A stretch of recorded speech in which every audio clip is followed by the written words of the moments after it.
اعوذ باللہ من الشیطان الرجیم بسم اللہ الرحمن الرحیم۔ کتاب الایمان، حدیث نمبر 52۔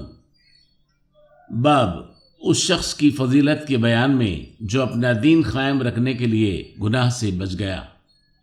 نعمان بن بشیر رضی اللہ تعالیٰ عنہ فرماتے ہیں، میں نے حضرت صلی اللہ علیہ وسلم سے سنا کہ آپ صلی اللہ علیہ وسلم فرماتے تھے، حلال کھلا ہوا ہے اور حرام بھی کھلا ہوا ہے، اور ان دونوں کے درمیان بعض چیزیں شبہ کی ہیں جن کو بہت لوگ نہیں جانتے کہ حلال ہیں یا حرام۔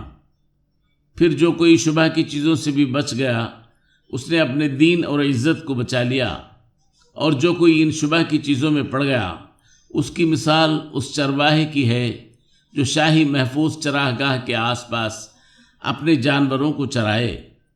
وہ قریب ہے کہ کبھی اس چراہ گاہ کے اندر گھس جائے اور شاہی مجرم قرار پائے۔ سن لو، ہر بادشاہ کی ایک چراہ گاہ ہوتی ہے۔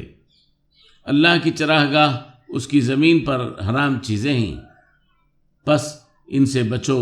اور سن لو، بدن میں ایک گوشت کا ٹکڑا ہے، جب وہ درست ہوگا سارا بدن درست ہوگا، اور جب بگڑا سارا بدن بگڑ گیا۔ سن لو، وہ ٹکڑا آدمی کا دل ہے۔